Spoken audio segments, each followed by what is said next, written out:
Donc nous avons toujours les dents qui sont en attaque dans le mouvement, donc quand on la prend comme ça, c'est toujours une attaque. Alors, qu'est-ce que j'ai fait? Avec la lime plate, j'ai rectifié l'ensemble des dents pour qu'elles soient toutes à la même hauteur. C'est depuis un moment que je les affûte, elles se sont petit à petit, sans faire cette opération, il y en a des plus ou moins grandes.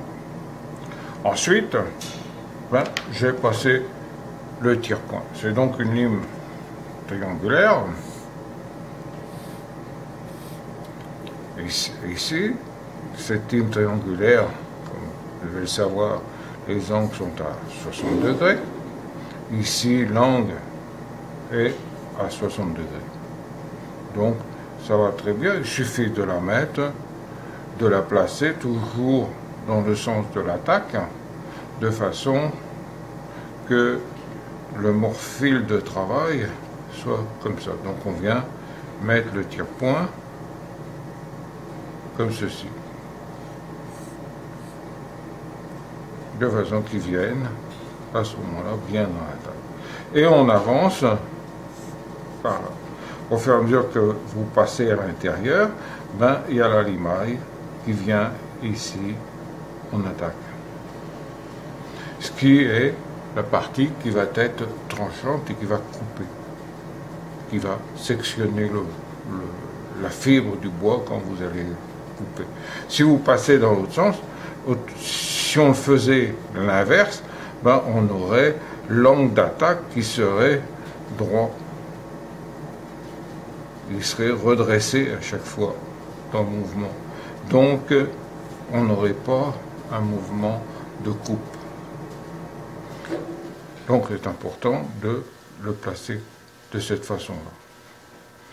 Pour donner la voix, j'ai utilisé un tournevis que j'ai fait avec une petite encoche dedans. On a l'épaisseur de la lame, ici, mes dents dans le haut étaient pratiquement toutes alignées droit, et l'idéal c'est qu'il y ait une dent sur la droite, comme ceci, puis une dent de l'autre côté. J'exagère un peu, mais c'est ça, de façon que quand vous coupez, ça vous fait un sillon, comme ceci, sans que la lame touche sur les bords. Donc, ça passe plus facilement. Il ne faut surtout pas que le mouvement que vous lui donnez dépasse. Il ne faut pas que ça soit ceci dans la lame, parce que, comme vous le voyez, il y a toujours un point de sciure ici, et ça ne coupe pas bien, la scie va sauter. Donc quand on fait l'affûtage, quand on fait l'avoyage, il faut que l'épaisseur de la lame, au maximum de l'avoyage, ne soit pas plus de la moitié de la lame. De façon qu'il y ait toujours... L'idéal, c'est qu'il y a un mouvement de chevauchement. À ce moment-là, on a une belle coupe ici. Moi, je fais un petit peu moins. Je veux un sillon plus petit dans mon passage. Mais ceci, c'est à bannir. Hein, et l'idéal, ce serait celui-ci qui serait bon.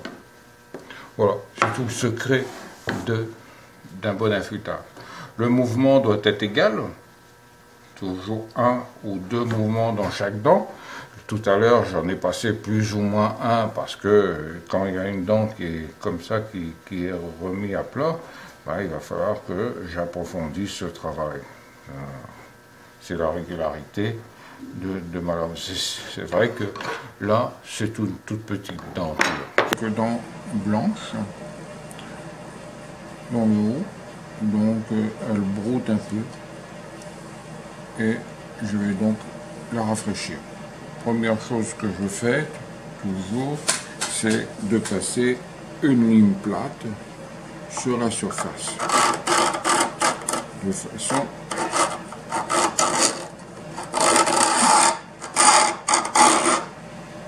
voilà,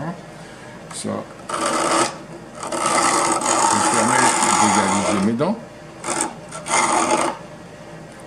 Je m'arrange pour que jamais ce soit creux, ce soit toujours légèrement arrondi. Là, je suis assis, c'est pas une très bonne...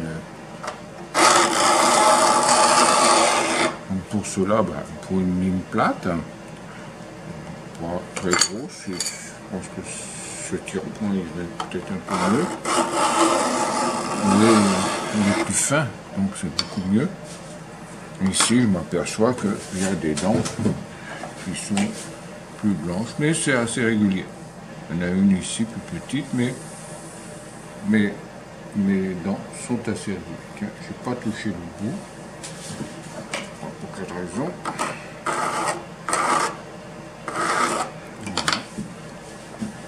Ensuite, je vais commencer par passer un premier coup de tire-point. J'ai un tire-point très fin, exprès, qui me sert aussi bien pour ma scie à plaquage que ma scie à dos. Pour les élégoïnes, j'ai des tire-points un peu plus gros parce que les dents sont plus grosses. Ici, ma scie à dos a environ 13 dents au pouce, c'est-à-dire 5 dents au centimètre, qui est donc une lame très fine pour faire sa finition. Alors, pour commencer, on commence toujours par le bout de la lame, non pas par le côté de la poignée, de façon à ce que l'allumage soit toujours en attaque. Et là, je suis assis parce que j'ai mal à la taille, j'ai mal au dos. Je mets mon tire-point perpendiculaire à la lame et je l'incruste dans la dent. Une fois qu'il est dedans, je la maintiens et je commence. Toujours un mouvement régulier.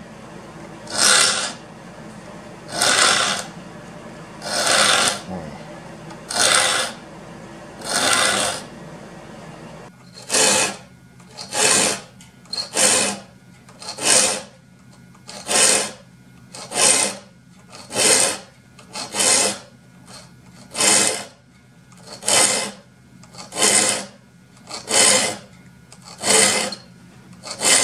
Je donne une pression sur la lime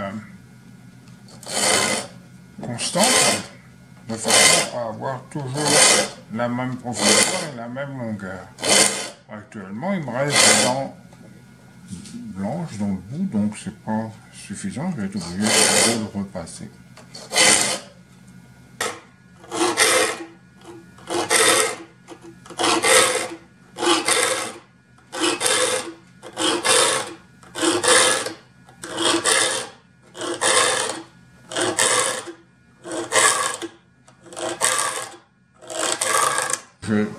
Il y a des dents blanches, encore le haut des dents blanches, la ligne que j'ai passée tout à l'heure.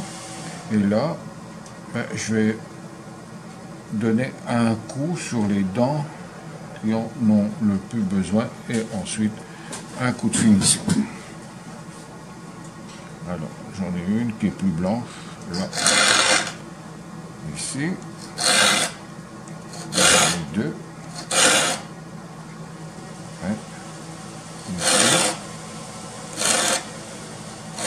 Elles sont pas mal régulières finalement. Ici, plus. Je mords assez, je ne sais pas si vous entendez. Voilà. C'est bon. Elles sont assez réguliers, je vais les avoir ici.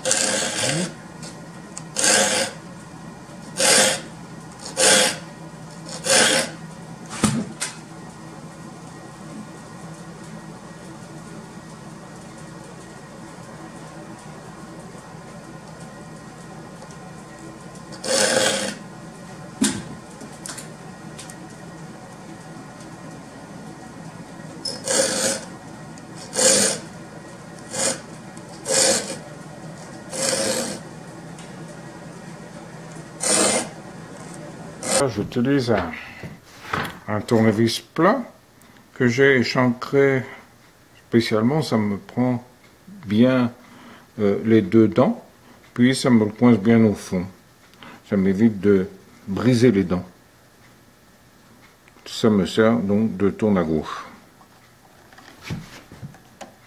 Je le coince bien au fond, puis je lui donne un petit coup de poignet et ça me ramène les dents. Une à droite et une à gauche, très régulier.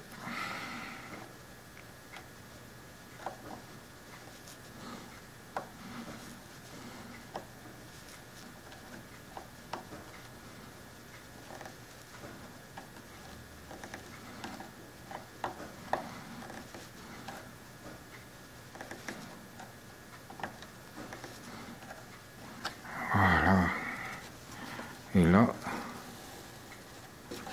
je sens ma voix partout.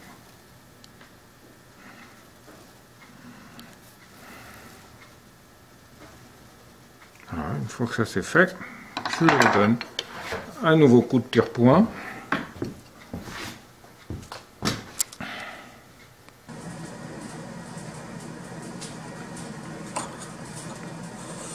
Je mets de la craie. C'est pour que l'aliment ne reste pas dans les dents.